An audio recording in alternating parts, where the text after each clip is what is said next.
Atlantic महासागर में 5 यात्रियों सहित गायब हुई टाइटन पनडुब्बी को लेकर कंपनी की तरफ से बयान आया है कि पनडुब्बी में सवार सभी 5 यात्रियों की मौत हो गई है। पनडुब्बी का मलबा टाइटैनिक जहाज के पास ही मिला है। दुनिया के सबसे बड़े और सबसे फेमस जहाज रहे टाइटैनिक को डूबे करीब 110 साल से भी ज़्यादा का समय बीत चुका है। इस दौरान साल 1985 में इसके मलबे को ढूंढ लिया गया।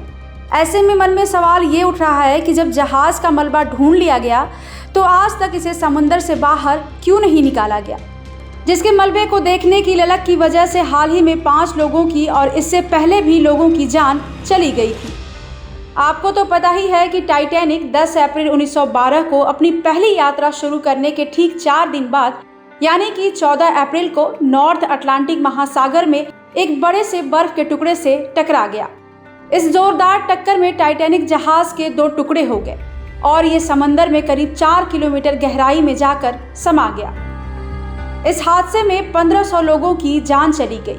टाइटैनिक ने अपनी पहली यात्रा ब्रिटेन के साउथहैम्पटन बंदरगाह से न्यूयॉर्क के लिए शुरू तो की, लेकिन ये यात्रा अधूरी रह गई और जहाज का अब मलबा ही बचा है।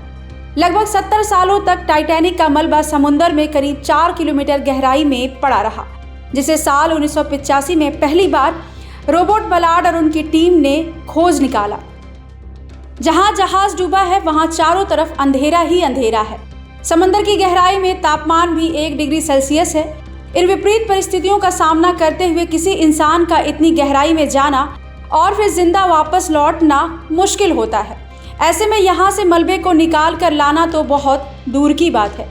समंदर की गहराई में 4 किलोमीटर नीचे पड़े मलबे को विपरीत परिस्थितियों का सामना करते हुए बाहर निकालना लगभग नामुमकिन है और इसे निकालने का कोई फायदा भी नहीं है। एक्सपर्ट्स की माने तो टाइटैनिक का मलबा समंदर में अब तेजी से गल रहा है। ऐसे में उसे बाहर निकालना समझदारी नहीं है। बता दें कि आने वाले 20 से 30 सालों में टाइटैनिक का मलबा पूरी तरीके से गल जाएगा और ये समंदर के पानी में घुल जाएगा। समंदर में पाए जाने वाले बैक्टीरिया टाइटैनिक के लोहे को तेजी से खा रहे हैं। इसी वजह से उसमें जंग लग रही है। बीबीसी की रिपोर्ट की माने तो ये समुद्री बैक्टीरिया रोजाना लगभग 180 किलो मलबा खा जाते हैं। ऐसे में टाइटैनिक की उम्र अब ज़्यादा नहीं बची है, इसलिए इसके मलबे को बाहर निकालना समझदारी नहीं होगी, बल्कि समझदारी इसी में है कि लोग इस खतरनाक यात्रा और टाइटैनिक के मलबे को देखने की ललक को अब छोड़ दें, क्योंकि टाइटैनिक मलबे देखने की चाह में लोग अपनी जान गंवा रहे हैं। ब्यूरो रिपोर्ट, क्राइम तक।